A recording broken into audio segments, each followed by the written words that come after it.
반갑습니다. 오늘은 발달 장애인에게 돈이란 주제로 이야기를 풀어가 보고자 합니다. 오늘 이 자리에 선 저는 오도선 머니 클리닉의 소장 오도선입니다. 오도선 머니 클리닉은 체험형 자기 성찰 지출 관리를 통해서 여기에 필요한 금융 지식을 1대1로 맞춤해서 제공하는 일을 하고 있습니다. 특히 경제적 취약계층과 사회초년생을 위한 금융 강화, 교육 및 코칭을 진행하고 있습니다. 현재 출간한 도서는 사회초년생의 내 돈 내 맘대로 쓰기 이 책인데요. 이 책은 특히 사회초년생하고 금전관리를 주 업무로 담당하는 사회복지사님들이 보신다면 도움이 될 것 같습니다. 그리고 발달장애인의 금전관리 척도도 좀 개발해서 사용하고 있는데요. 이것은 특히 개인별 능력별 금전관리 계획 수립에 도움이 되면 좋겠다는 생각입니다. 자, 이제 본격적으로 강의를 시작할 텐데요. 여기 화면에 돈이 가득 차 있습니다. 돈은 언제나 귀하고 소중한 돈이죠. 그런데 아마 한번 이 문제를 한번 고민해 볼 건데, 누가 돈 관리를 잘할까? 장애인이 잘할까? 아니면 비장애인이 잘할까? 어떨 것 같습니까? 대답하기가 너무 어렵지는 않을 것 같은데 되게 아마 생각하고 계실 것 같아요. 그래서 누가 돈 관리를 잘할까? 이 질문을 살짝 틀어보겠습니다. 누가 돈 문제를 일으키지 않을까? 네, 같은 의미죠. 어쩌면 1번 발달 장애인이고 중증이다. 이분들이 돈 문제를 일으키지 않을 것 같다. 2번은 발달 장애인인데 좀 경증이죠. 세 번째는 경계성인데 아직 장애 진단은 없어서 이분이 장애인일지 비장애인일지 아직 진단된 바는 없습니다. 네 번째는 비장애인이면서 충동 소비 성향이 있는 사람입니다. 어떠신가요? 조금 첫 번째 문제하고 결은 같으나 이렇게 보니까 대답이 굉장히 좀 넓어진 거를 알 수 있겠죠. 정답은 저도 잘 모르겠습니다만 오늘 이러한 의문을 가지고 발달 장애인에게 돈이란 어떤 의미일까를 진행해 가보도록 하겠습니다. 그래서 이 강의는 발달장애인을 중심으로 해서 금전관리 교육을 하는 게 많지는 않지만 이 강의는 발달장애인 자녀와 부모님들이 같이 있는 강의 자료를 생각하시고 같이 한번 생각해 보면 좋겠습니다. 그래서 저는 이제 자녀들에게 물어봅니다. 돈은 뭐뭐 하는 것이다. 바로 돈은 과자나 음료수를 사 먹는 것이다. 맞나요? 이렇게 물어보고요. 돈은 저축을 하는 것이다. 또 돈은 집을 사는 것이다. 또 돈은 여행을 할 수 있게 해주는 것이다. 이렇게 돈을 사용하는데, 자, 질문을 드리겠습니다. 나에게 돈은 뭐뭐 하는 것이다. 각자가 한번 생각했던 거를 말씀해 주시면 좋겠습니다. 물론 여기에서 제가 원하는 답은 돈은 쓰는 것이다. 이렇게 답변을 하는 걸 저는 원하고 있습니다. 그런데 우리 이제 자녀들은 멈칫 살짝 뒤에 계시는 부모님들의 눈치를 살짝 보면서 돈은 이렇게 음료수를 사 먹는 것이다. 또는 과자를 사 먹는 것이다. 이렇게 작게 이야기를 하는 편이더라고요. 근데 같이 이제 부모님들에게 여쭤보면 약간 또 부모님들도 멈칫 하시면서 약간 추상적인 답변을 하세요. 돈은 나에게 행복이다. 또 이런 정도로, 또는 돈은 저축하는 것이다. 이런 정도로 말씀을 하고 계셔서 굳이 여기서 어떤 게 옳다 그러다 말을 하지 않고 이런 정서가 있구나 이렇게 생각하면서 바로 이제 넘기게 되는데요. 그래서 공감하고 싶은 내용은 뭐냐면 첫 번째, 돈은 기회를 확장할 수단이 될 수 있도록 생각하면 좋겠다. 기회를 확장하는 수단, 즉 이런 것들이죠. 외식하는 거 어때요? 같이 밥 먹는 거지만 집에서 밥 먹는 것과 외식, 간단하게 짜장면을 한 그릇 먹더라도 새로운 경험을 하게 되는 거죠. 새로운 세상을 구경하는 거죠. 쇼핑, 뭐 이건 어마어마한 일이죠. 아이 쇼핑만 하더라도 그렇고요. 여행, 낯섦과 설렘, 새로운 결정, 호기심, 뭐 거의 완벽하죠. 영화 마찬가지고요. 휴대폰 또 어떤가요? 휴대폰을 갖고 있으면 뭐 손에서 뭐 떨어질 일이 없는 그런 아주 애착 있는 물건들이죠. 학교에서 공부를 하는 것. 이런 과정들이 돈이 필요로 하는데 이 돈이 수단이 되는 것들이죠. 어떤 것? 나의 경험이나 기회가 확장되는 수단으로 사용되는 것들이 좋은데 혹시 우리 부모님들 옆에 계시지만 혹시 우리 돈을 귀하고 소중한 돈을 우리 자녀들에게는 어떻게 사용하셨을까 한번 고민해보는 시간이 됐으면 좋겠습니다. 왜냐하면 두 번째, 이랬으면 안 될 것 같지만 기회를 제한하는 수단이 되지 않도록 했으면 좋겠다. 그런데 현실에서는 아마 이게 쉽지 않았을 거라 생각을 해봅니다. 왜냐하면 돈은 함부로 쓰기에는 너무 소중하고 또 돈이 작기 때문에 그러지 않을까 싶어요. 그래서 오늘 이 수업 시간에 돈이 귀하지만 우리 아이에게 더 귀하게 쓰여진다면 어떤 것이 될 것인지를 한번 생각해 보고 갔으면 좋겠습니다. 자, 돈이 없던 시절을 좀 돌아가 보면 우리는 이렇습니다. 배고프다, 춥다 하면 이걸 대신할 수 있는 수단을 찾게 되죠. 먹을 것을 찾게 되고 또 춥다 하면 옷을 또는 나뭇잎을 뭐 여러 가지를 써서 따뜻하게 만드는 것을 목적으로 할 수 있습니다. 그런데 이제 뭐 이런 세상도 있지만 대부분은 돈이 있어야 되는 세상에 살고 있죠. 갖고 싶고 먹고 싶고 하더라도 직접 욕구를 실행하기보다는 돈을 통해서 실행하고 있는 것을 알 수 있겠습니다. 이건 당연한 일이고요. 근데 부모님들 말씀에 우리 아이들이 돈을 잘 쓰면 좋겠다고 말씀을 하시는 것들이죠. 왜냐하면 돈을 잘 쓰면 만족하고 행복할 수 있으니까. 자, 한번 돌아보겠습니다. 그러면 지출이라는 것들이 이런 거죠. 내가 원하는 물건을 내 돈을 주고서 교환하는 것들인데 우리가 알고 있는 지출 잘하는 방법은 혹시 이 방법이 아닐까 싶어요. 돈 쓰기 전에 지출을 계획하기, 그리고 돈을 사용하기, 그래서 돈을 잘 썼는지 평가해보기. 현장에서 이런 말씀을 드리면 다 부모님들은 다 고개를 끄덕끄덕 하고 계시는 거죠. 그래서 한 번 더 여쭤봅니다. 그러면 이 방법을 계속 쓰고 계시는지. 그러면 살짝 웃으시면서 항상 그러지는 못하고 있습니다. 이렇게 말을 합니다. 그러면 우리 사랑하는 자녀들이 돈을 쓸 때도 이렇게 하는 게 맞을까요? 네, 이론적으로 맞다고 말씀하시지만 현실적으로는 가능하지 않다고 말씀하셨습니다. 근데 저는 여기에서 이러한 이론처럼 보이는 이러한 공식은 잘못됐다고 이야기를 해드립니다. 왜냐하면 돈을 쓰기 전에 뭔가가 필요한 거죠. 내 마음속에 이런 거죠. 하고 싶은 것.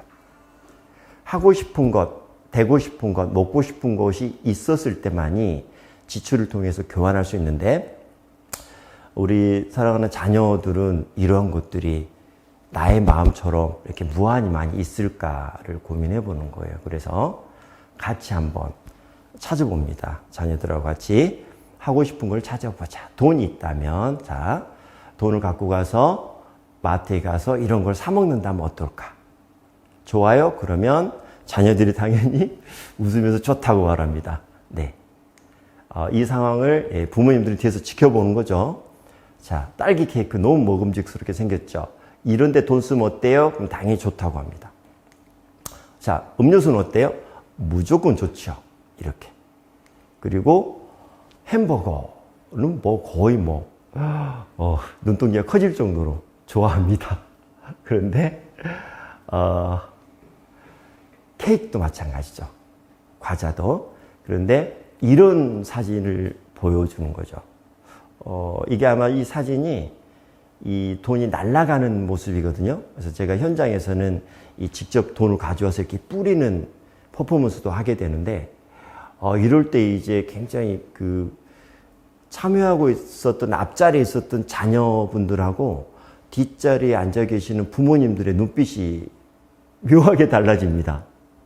어떤 눈빛이냐면, 부모님들은 뭔지 아시겠죠? 이거 좋아요 하면 어떨까 하는 그런 염려 같아요. 근데 또 앞에 앉아있던 자녀들도 왠지 좀 이상합니다. 이거. 그래서 뭐 할까 하다가 어떤 용기 있는 아이는 재밌겠다 이렇게 말하기도 해요. 그래서 이제 제가 이때 자 그러면 좋다고 생각하는 친구들은 이렇게 양팔을 벌려서 동그라미를 만들어 주시고 안 돼요 하시는 분들은 이렇게 X표를 만들어 주세요. 이렇게 하면 하나 둘 셋 하면 거의 대부분은 이렇게 X를 하세요. 그러면 뒤에 이제 계시던 부모님들이 되게 편안한 웃음을 지어주고 계십니다. 그리고 두 번째, 돈이 있다. 그런데 나는 돈이 너무 좋아서 장난하고 싶다. 그래서 이렇게 불장난하고 싶다. 이러면 어때요? 그러면 당연히 이제는 빨리 반응을 하죠. 친구들이 안 돼요. 이렇게 바로 X가 나옵니다. 그러면 당연히 뒤에 계시던 부모님들도 이렇게 만족하는 표정을 짓고 있죠. 그래서 너무 좀 장난이 심했을 수도 있으니까 바로 돌아와서 자, 돈 가지고 이거 사 먹으면 어때요? 그러면 이제 굉장히 이제 반전이 된 거죠. 그래서 좋아요. 이렇게 큰 소리가 나오죠. 또 이건 어때요? 그러면 또 좋아요. 이렇게 하는 거죠. 또 라면은요? 당연히 좋죠. 반찬은요? 당연히 좋아요. 근데 이거 엄마가 반찬 해주는 거 아닌가요? 그러면 맞아요. 그래서 이때 이제 여쭤보는 게 나중에 컸을 때 독립생활 하고 싶지 않냐고 그런 친구들이 있냐고 이제 물어보면 그렇다면 엄마가 해다 주는 반찬도 좋지만 내가 시장에서 먹고 싶은 거를 바로 사는 것도 좋지 않을까 이렇게 좀 덧붙이고 넘어가는 거고요. 이거는 뭘까요? 이렇게 물어보면 간혹 뒤에 계시는 부모님들 입장에서 비행기를 사는 거예요. 이렇게 말하는 분이 있는데 앞열에 앉아있던 자녀분들은 대부분 다 여행 가요. 이렇게 말을 해요. 어느 게 맞나요? 뭐 돈으로 비행기도 살 수 있지만 이런 경우는 여행이라고 읽어주는 게 문해력에 맞는 거죠. 네, 그래서 직감적으로 친구들은 여행을 간다 이렇게 해서 돈을 쓰는구나 이런 것들을 말을 하죠. 그래서 이제 이런 그림들 쭉 통해서 돈 속에는 내 마음이 들어가 있구나. 내 마음이 들어가 있구나. 그리고 오늘 이 수업은 평소에 들어왔었던 전략하자, 아껴 쓰자, 저축하자 이런 이야기가 아니라 내가 가지고 있던 욕구들을 마음대로 좀 표현해도 되나 보다 이러한 약간의 무장해제 느낌 이런 거를 갖는 것 같아요. 그래서 이제 이 실습을 하게 됩니다. 자, 오늘 이 시간에 모든 주머니를 다 털어봤더니 1,000원밖에 없다. 그럼 이 1,000원을 어떻게 하는 게 제일 좋을까? 그러면 1,000원이 너무 적기 때문에 어떻게 쓸 게 있겠어? 이렇게 생각하기도 하고 그래서 제가 가장 우리 친구들이 돈을 보면 먼저 하는 말이 쓰자가 아니라 저축하자 이런 이야기 먼저 하거든요. 그래서 아예 사전 봉쇄를 해요. 이거 3가지를 쓰는데 절대 하지 말아야 될 것, 저축하기 하지 말 것, 그리고 뭐 기부금, 헌금 이거 하지 말 것, 그 다음에 길바닥에 버리지도 말 것, 무조건 소비를 할 것, 이 조건을 주고 이제 돈을 쓰게 하면 되게 이제 친구들이 진지하게 작업을 시작합니다. 바로 작업을 시작을 해요.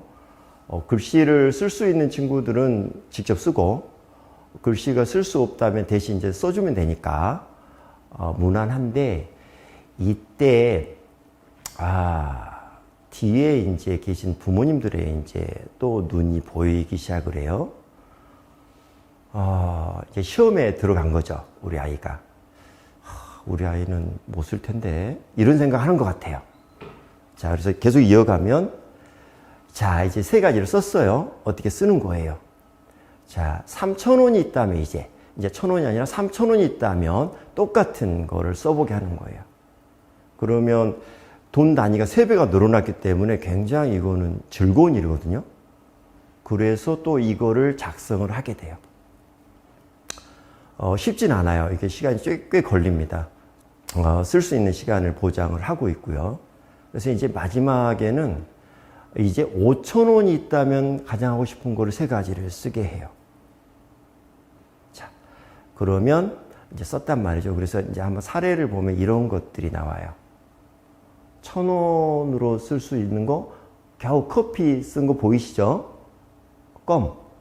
그 다음에 3,000원은 아이스크림이라고 썼겠죠?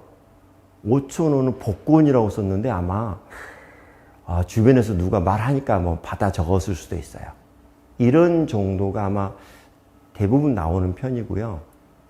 좀 이제 경증인 분들은 이제 과자 음료수 또는 뭐 비싼 과자, 3,000원이니까 비싼 과자, 또 음료수는 긴 음료수라고 써놨죠. 긴 음료수가 비싼지를 모르겠는데 5,000원은 햄버거, 마스크 이렇게 뭐 쓰고 있고요. 이 친구가 가장 인상 깊었는데 아마 한 2급 지적장애 수준이었어요. 근데 이분이 인형 뽑기를 1,000원 있다면 인형 뽑기를 하겠다 이렇게 말을 하더라고요. 그 다음에 1,000원 있다면 자판기 음료수를 사겠다. 근데 마침 이 자녀분의 어머니가 뒤에 계셨는데 되게 깜짝 놀라시더라고. 우리 아이는 어떻게 쓸지 궁금했는데 인형 뽑기. 어때, 좀 들어보면 굉장히 욕구실현한 느낌 들지 않나요? 정확하게 자기 욕구를 알고 있는 느낌이 들지 않던가요? 네. 5,000원도 그렇고요. 또 이렇게 쓰는 분도 있고요. 자, 근데 이 과정을 보면서 이게 한 5분, 10분 이상이 걸려요. 굉장히 긴 시간이죠. 근데 뒤에 계신 부모님들은 사실 보면 되게 자불안석이세요. 이거 할 때. 그래서 나가서 도와주고 싶은데 강사가 나와서 도와주세요 그런 말을 안 하니까 뒤에서만 지켜보고 있는데 이런 생각이라고 하더라고요. 그래서 우리 애는 있는 돈이나마 잘 썼으면 좋겠는데 1,000원, 3,000원, 5,000원 저것도 잘 못 쓰면 어떡하나 이런 느낌. 그래서 제가 뒤에 있는 부모님들 좀 무료하시니까 문제를 내드려요. 자, 우리 뒤에 부모님들은 돈이 없어서 못 쓰지 있으면 다 잘 쓸 수 있죠? 그러면 네 그래요. 그래서 정말이죠? 그러면 네 그래요. 그래서 그러면요 문제를 좀 바꿀게요.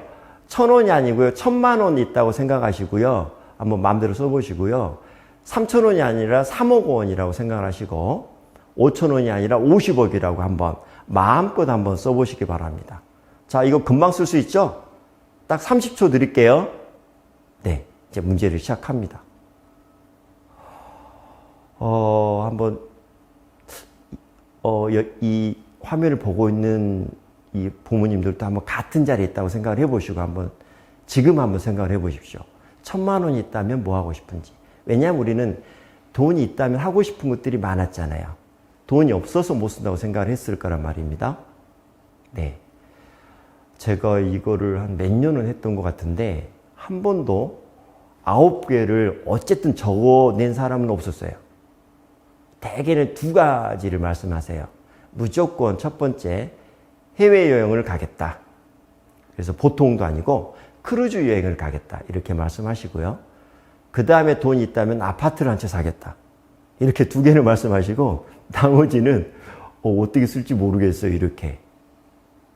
자, 왜 그러면 우리 부모님들은 가치에 대한 판단도 할 수 있고 계산도 할 수 있고 1,000원이나 100만 원이나 1,000만 원이나 똑같은 숫자인데 이렇게 돈 쓰는 게 이렇게 안 될까요? 그럼 우리 자녀분들이 1,000원, 3,000원, 5,000원 쓰는 게 쉬울까요? 자, 다시 돌아와서 부모님들은 왜 돈 있음에도 불구하고 이거 아무 책임도 없는데 마음대로 이렇게 상상력도 발휘가 안 됐을까요? 제가 이제 대충 정답을 말씀드립니다. 부모님들이 계산력이 없어서가 아니라 이런 경험이 없었던 거죠.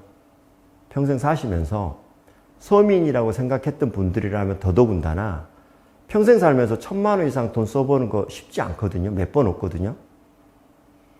뭐 몇 억은 말할 것도 없고요. 그래서 의식은 있으나 경험 자체가 없기 때문에 두렵고 적응이 안 되는 거라고 할 수 있어요.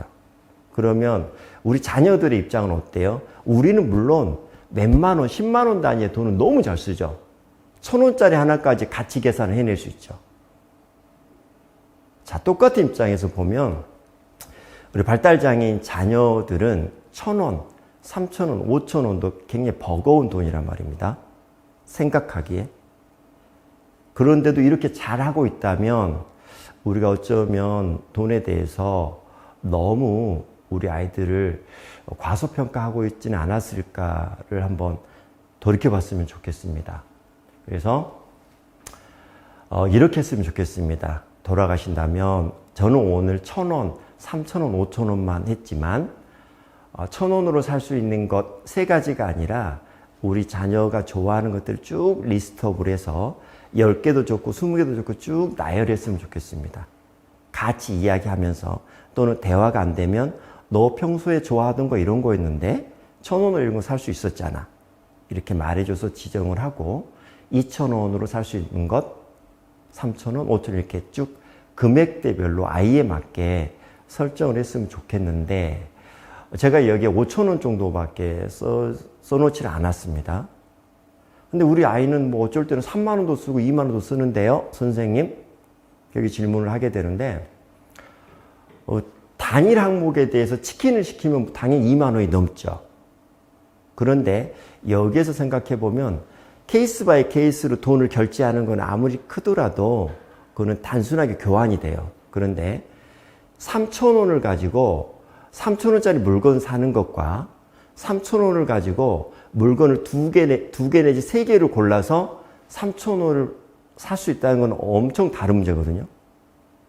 그래서 우선 5,000원 정도까지 그래서 이 범위에서 쭉 써보는 연습을 했으면 좋겠고, 만약에 우리 아이가 3,000원짜리를 샀는데 만약 이 리스트에 있는 물건을 사왔다면 당연히 안심하겠죠. 아, 우리 아이가 정확하게 욕구 실현하고 있구나, 만족하겠구나, 이렇게 말할 수도 있을 것 같고, 또 어느 날 갑자기 여기 리스트에 없는 물건을 사갖고 왔다. 이건 거의 특종감 아닌가요? 뭔 일이 난 거죠. 굉장히 멋진 일이죠. 그래서 다가가서 물어보겠죠. 예전처럼 이 돈 왜 썼어? 그러진 않을 거예요. 절대로. 어쩌면 새로운 것도 사게 됐어? 이렇게 물어본다면 아이는 과거와 다르게 엄마가 돈 쓰는 거에서 지지해주고 있구나. 이게 즐거운 일이었구나. 나도 물론 즐거운지 아는데 엄마가 지지를 해주네? 이런 느낌을 받으면서 훨씬 더 자연스럽게 수다를 떨어갈 수 있지 않을까. 대화하는 건 어려우니까 저는 수다라고 말합니다. 그래서 자녀와 대화하는 게 쉽지는 않는데 그렇잖아요. 이렇게 뭐 정치 이야기 할 수도 없고 종교 이야기 할 수도 없고. 그런데 우리 자녀와 이런 돈 쓰는 이야기를 하면 소재가 굉장히 많이 늘어날 수 있을 가능성이 높거든요. 그래서 이런 걸 좀 이야기를 진행을 계속 해봤으면 좋겠고요. 그래서 돈 사용 능력의 첫 번째는 저는 이렇게 말을 하는 거예요. 돈은 교환수단일 뿐이니까. 그런데 교환하고 싶었던 내 마음에 뭐가 있어야 되잖아요. 그걸 우리는 욕구, 욕망이라고 말하죠. 돈을 잘 쓰려면 우리 아이의 마음속에 다양한 하고 싶은 것, 이런 것들이 먼저 들어가 있어야 되지 않을까. 그래서 최대한 많이 이런 것들을 향상하는 게 좋겠다. 이렇게. 다음 시간에는 돈 쓰기에 대한 거를 한번 진행을 해볼 거예요. 자, 여기서 공감하고 싶은 내용은 발달장애인의 금전의 자기 선택, 자기 결정권 있잖아요. 이런 걸 위해서는 돈에 대해서 보호자와 종사자 역할이 있고요. 또 우리 사회 역할까지도 같이 포함한다. 이런 거를 한번 이야기를, 사례를 들어서 같이 한번 살펴보겠습니다. 자, 일단 햄버거를 한번 사보겠습니다. 되게 좋아하니까. 자, 이거는 뭐 얼마일까요? 이렇게 물어보진 않아요. 근데 4,000원 이렇게 말을 해요. 그래서 뭐 4,000원을 읽을 사람도 있고 못 읽는 사람도 있으니까 이걸 가르치는 건 아니니까 자 이렇게는 네 어떤 친구는 6,000원이라고 말하고 그래요. 근데 계산 문제는 아니니까 말을 하지 않죠. 자 콜라와 햄버거를 살 수도 있고 또 감자튀김과 햄버거를 살 수도 있죠. 근데 햄버거 이렇게 사지 않잖아요. 대부분 다 어떻게 사죠? 그러면 세트로 이렇게 말을 해요. 네, 세트로 사는 거죠. 세트로. 이 돈은 7,000원입니다. 근데 아마 햄버거를 좋아하는 자녀라면 정확히 알죠. 자기가 어떤 메뉴를 좋아하고 어디서 사 먹는 걸 정확히 알아요.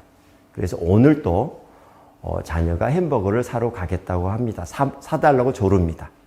평소 같으면 엄마가 손잡고 가서 사줬을 텐데 오늘은 엄마가 김장을 하고 있느라고 도대체 몸을 뺄 수가 없어요. 그래서 7,000원을 줬으면 좋겠는데 또는 체크카드를 주면 좋겠는데 오늘따라 그게 눈이 안 보여서 10,000원짜리 하나를 주게 됩니다.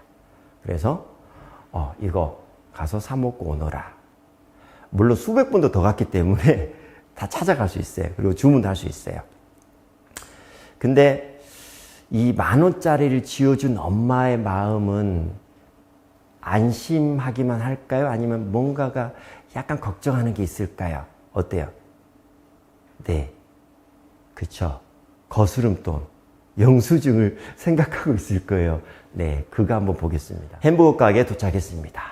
점원이 이렇게 말하죠. 어서 오세요. 뭘 도와드릴까요? 그래서 우리 자녀가 햄버거 세트 1개 주세요. 1개 주세요. 10,000원을 건넵니다. 끝난 거죠? 거래가 끝났어요.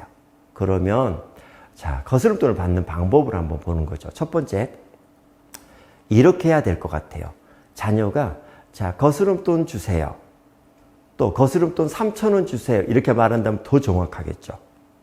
아니고 아니야 우리 자녀는 할 거 다 했어. 이제 기다리기만 하면 돼. 점원이 거스름돈하고 영수증을 챙겨서 줘야 해. 자 1번과 2번 중 어느 게 정답일까요? 당연히 2번이 맞죠. 그럼에도 불구하고 제가 또 얄궂게 물어봅니다. 거스름돈을 받는 방법을 아이에게는 어떻게 말하렵니까? 하면 1번을 말한다고 해요. 왜냐하면 부모님들이 2번이 틀렸다고 말하는 건 아니에요. 맞다는 걸 알고 있지만 걱정된 거죠. 그래서 이걸 또 가르치는 거죠. 거스름돈을 달라고 말해라. 3,000원을 달라고 말해라. 네. 여기서 한번 돌아보면 우리 자녀는 고객으로서 역할을 다 한 거죠. 일단 햄버거 돈을 가져갔고요. 햄버거 세트를 주문했고요. 근데 만약에 우리 자녀가 7,000원짜리 햄버거 세트인데 5,000원을 들고 가서 이거 주세요 했으면 잘못인 거죠. 근데 우리 자녀는 분명히 잘못한 거 없이 주문을 했고 10,000원을 냈단 말이죠. 그래서 다 할 의무를 끝냈어요. 그러면 권리만 있는 거죠. 다음은 점원이 할 일이죠. 자, 어찌됐든 무슨 일이 생겼는지 모르겠는데 한참이 지난 후에 우리 자녀가 집에 돌아옵니다. 엄마가 싹 봤어요. 한 번에 다 보이죠. 입가에는 좀 케찹도 좀 묻어 있는 것 같고 해서 표정도 보아하니 아주 흐뭇한 표정이고 먹었다는 건 확실할 것 같아요. 그래서 일말의 걱정을 갖고 물어보죠. 거스름돈은 받아왔니? 당황하면서 얘가 주머니를 이렇게 뒤져보았더니 결국 없는 거예요. 자, 이제 이때 어떻게 할 것이냐. 우리 아이는 7,000원짜리 햄버거를 10,000원을 주고 먹게 된 거죠. 당장 하던 일을 그만두고 매장에 쫓아갈 것이냐. 아니면 그래 뭐 우리 아이는 뭐 7,000원짜리지만 10,000원을 내고 먹을 수도 있어. 괜찮아. 뭐 가격이 정해진 건 아니고 만족하니까 됐어. 뭐 3,000원 없는 돈을 하지 뭐. 이렇게 할 수도 있을 것 같고요. 물론 이건 쉽지 않아요. 하지만 그게 제가 꼭 나쁘지 않는 방법이라고 생각을 들어서 말씀드리는 거예요. 마지막에는 뭐 세 번째는 아이를 꾸중하고 너 절대 이제 너 사 먹지 마 이렇게 하지는 않겠죠. 그래서 됐고요. 그래서 세 번째로 할 수 있는 거는 여기 이제 학교나 기관에 연락을 해서 신고하는 방법이 있을 것 같아요. 그래서 제가 권유하는 방법은 마지막 네 번째죠. 이런 일들이 수도 없이 있었기 때문에 기관에 신고를 해서, 그러면 뭐 기관 센터장이면 누구나 다 달려가겠죠. 피켓을 한 장 써서 이 매장은 이러이러하게 고객에게 좀 부족해 보이면 거스름돈을 챙겨주지 않는 뭐뭐 이렇게 매장이에요. 이렇게 1인 시위만 하더라도 정리되지 않겠어요? 자, 그래서 돈 사용 능력의 두 번째, 세 번째는 세 번째부터 말씀을 드려볼게요. 개인 역량 강화로 완성되지 않는다. 그러니까 아무리 거스름돈의 존재를 가르쳐주고 거스름돈을 계산하는 방법을 가르쳐주더라도 끝끝내 그 역량이 향상되지 않는 친구들도 있다. 그러면 이 친구는 영원히 햄버거를 살 수 있는 자기 결정과 선택을 포기해야 되는가? 안 되죠. 그래서 저는 이 부분을 생각해 보는 거예요. 당사자는 개인이 아니라 포괄적이다. 자, 우리 자녀는 자녀만이 당사자가 아니라 부모도 당사자가 돼야 되고 종사자도 돼야 되고 마지막까지 사회까지 되어야 될 필요가 있다. 이러한 조건이 되었다면 우리 아이가 좀 부족하더라도 계산이 안 되더라도 행복한 돈 쓰기를 할 수 있는 조건이 되지 않을까, 이런 생각을 해보는 거예요. 자, 두 번째로 다시 돌아가 보면 돈 쓰기에서는 그래서 첫 번째도 말씀드렸지만 경험이 필요하다 이렇게 볼 수 있어요. 그런데 보통 진행하는 걸 보면 돈 쓰기 위한 사전 작업으로 한글 공부와 수학 공부를 시키는 경우를 제가 좀 많이 본 듯합니다. 다는 아니겠지만. 그런데 우리 뒤에 있는 부모님들 한번 어린 시절 경험을 한번 떠올려 볼까요? 어린 시절에 나는 한글 다 떼고 계산력 다 떼고 나서 돈 써보신 분 있나요, 혹시? 손 한번 들어보실까요? 들으신 분도 있긴 있어요. 근데 아마 제가 다시 여쭤보면 아마 기억이 가물가물하지 않았을까 싶습니다. 대부분은 옛날 동네 구멍가게부터 우리는 구매 행위를 시작하니까 어쩔 때는 돈도 안 갖고 가서 물건을 사올 때도 있고요. 그러면 주인 아저씨는 다 알죠. 누구인지. 그래서 엄마한테 돈을 받거나 또는 외상장부를 써놓거나 그러는 거죠. 나중에 또 1,000원을 갖고 가기도 하고. 그런데 우리 이렇게 돈 쓰는 걸 배우지 않나요? 걸어 다닐 수 없을 때는 엄마가 사다 준 것만 먹었는데 어느 날 하루 마트에 갔더니 거기에는 엄마가 사다 준 것만 있는 게 아니었죠. 어마어마한 물건들이 많이 진열된 걸 봤을 거예요. 지금도 우리 비장애인 자녀를 마트에 데리고 가면 막 흥분하지 않나요? 특히 막 장난감 가게 가면 떨어지질 않잖아요. 왜냐하면 그만큼 이런 욕구, 욕망을 폭발적으로 지금 흡수하고 있는 개념이죠. 그래서 아마 이 이유로 더 아마 한글 공부나 글자도 읽어야 되니까 과자 이름도 그래서 좀 공부하게 되지 않을까, 그런 생각을 해봤고요. 어쨌든 우리는 한글 공부, 수학 공부 전에 돈을 쓰기 시작했다는 거, 이런 것들을 좀 똑같이 우리 자녀에게도 적용을 해봤으면 좋겠다, 이런 생각을 전달 드려보고 싶습니다. 그리고 이제 마지막으로는 발달 장애인은 예전에 등급으로 했고 지금 좀 바뀌었지만 그래 똑같잖아요. 같은 1급, 2급, 3급이라도 다 다르잖아요. 그래서 어떠한 일상생활 매뉴얼도 각자 해야 되겠지만 특히 금전관리는 이 부분을 훨씬 더 두드러지게 강조해야 될 것 같습니다. 그래서 제가 서두에 말씀드렸었던 아마 이 강의를 듣는다면 먼저 이거 다운로드 받고 한번 보셨으면 좋겠는데, 이런 걸 한번 사용해서 만약에 우리 아이가 1단계로 진단이 됐다 이렇게 생각한다면 1단계는 제가 이제 지정하기로 전반적인 의존 단계를 할 수 있거든요. 그래서 이 단계에는 순수하게 돈 쓰기 훈련을 해보는 단계. 이렇게 좀 생각할 수 있고, 그래서 행동 과제들은 과자나 음료수 등 이러한 이제 먹을거리를 되게 사는 편일 거예요. 이 정도 욕구 수준에는. 그래서 뭐 평소 사다 먹는 걸 많이 또 사죠. 그래서 뭐 과자 먹고 싶어요 하면 거기에 보통 필요한 1,000원이든 3,000원이든 바로 주는 것. 그래서 아무 토를 달지 않고 그 돈을 갖고 가서 마트에 가다가 잃어버리든 뭐 어쨌든 상관하지 말고 그냥 경험하는 것. 이렇게 아마 계획을 잡아주거나 무조건 돈 쓰기를 다양하게 경험하는 걸 칭찬하는 것. 이런 거를 주도적으로 했으면 좋겠고, 그 다음에 수준이 좀 된다면, 경험이 된다면 하루 용돈을 좀 지급해 보는 것. 대개 이제 아이들이 하루에 한 번씩 정도는 쇼핑을 하는 걸로 알고 있거든요. 보통 습관적으로. 근데 어떤 친구들은 뭐 하루에 2번 달라고 하는 친구들도 있단 말이에요. 오전에 쓰고 또 오후에 또 달라가고. 그래서 만약에 하루에 3,000원을 쓴다면 뭐 오전에 2번 나누어서 2,000원을 주거나 오후에 1,000원을 주거나 이런 식으로 욕구를 좀 분산해서 경험하는 것도 좋겠다. 그래서 이 과정에 대해서는 아마 이제 뒤에 있을 진단 방법이나 이런 과정은 교사용 매뉴얼에서 더 자세하게 소개할 것 같습니다. 근데 뭐 굳이 보지 않더라도 이 척도를 다운로드 받으면 거기 설명이 있으니까 적용하시면 될 것 같고요. 그래서 1단계, 2단계, 3단계로밖에 나뉘지는 않았지만 이게 엄청난 이 질적 차이가 있거든요. 그래서 꼭 한번 염두해 주시면 좋겠습니다. 그래서 네 번째는 이제 첫 번째 혹시 기억하시나요? 첫 번째, 돈은 교환 수단이기 때문에 우리 아이의 마음속에 하고 싶은, 갖고 싶은 욕구, 욕망을 많이 채워줄 필요가 있다.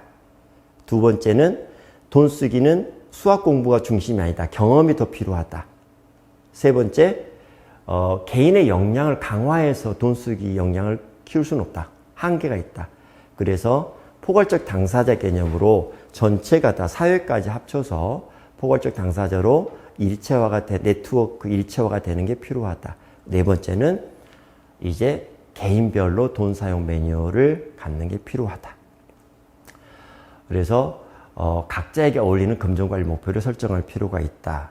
이렇게 좀 말씀드리고 싶고요. 자, 이제 첫 번째 문제를 시작했었던 거 다시 한번 좀 이제 좀 돌아볼 텐데, 누가 돈 관리를 잘할까? 또 다시 한번 보면 누가 돈 문제를 일으키지 않을까? 이런 거였죠. 이제는 좀 어떤 것 같습니까? 대개 이제 직접 물어보면 어쨌든 4번이 많이 지적이 돼요. 어떻게 4번 충동 성향으로 지적이 되냐면 이 사람이 제일 위험하다. 돈 관리든 돈 문제 일으키는 것도 이 사람이 제일 문제다. 돈 관리에서. 이렇게 이야기를 하는 분이 대다수예요. 그 다음에 경계성도 많고요. 아마 이 정도 됐을 때 발달장애인이라고 하는 1, 2번은 별로 이렇게 지적을 안 하시는 것 같아요. 그러면 우리는 이렇게 말할 수 있죠. 사실은 마찬가지거든요. 이렇게 어찌 보면 앞에 앉아있는 우리 자녀들보다 뒤에 계시는 우리 부모님들의 돈 걱정, 돈 문제가 더 많지 않을까. 그리고 쉽지 않거든요, 돈 관리가. 누구에게나 어려운 과제다. 이런 거를 좀 생각하면서 이런 혹시라도 돈에 대해서 편견이나 그런 선입견이 있었다면 좀 제한했으면 좋겠고, 마지막으로 드리고 싶은 말씀은 돈은 정말 소중하고 귀중한 물건이거든요. 근데 이걸 딱 쓸 수 있는 방법은 교환할 때 쓰는 것들인데, 돈을 통해서 사용하는 방법, 위험이 가장 낮다. 그리고 가장 선택을 많이 할 수 있고 자기 결정을 많이 할 수 있는 기회다. 그리고 발달장애인 자녀들은 다행인지 안타까운지 모르겠으나 작은 돈을 열심히 썼다고 그래서 어느 날 갑자기 큰 돈을 쓰게 되는 이런 무모한 행동할 일은 아마 고민해 보십시오. 이거 질문했던 아버님이 계셨는데 저는 아마 우리 아이가 돈을 이렇게 잘 쓰다가 어느 날 갑자기 큰 돈을 쓰게 됐을 때는 놀라운 일이 벌어진 거라고 저는 생각한다고 말씀드렸어요. 그런 일이 있었으면 굉장히 좋겠고요. 우리 아이들 쓰는 돈은 그렇게 많지는 않으니까 다양하게 장애인 연금을 받는 돈이라도 충분히 사용해서 기회를 넓혀갔으면 좋겠다는 말씀을 다시 한번 말씀드리면서 시간을 끝내도록 하겠습니다. 네, 수고하셨습니다. 감사합니다.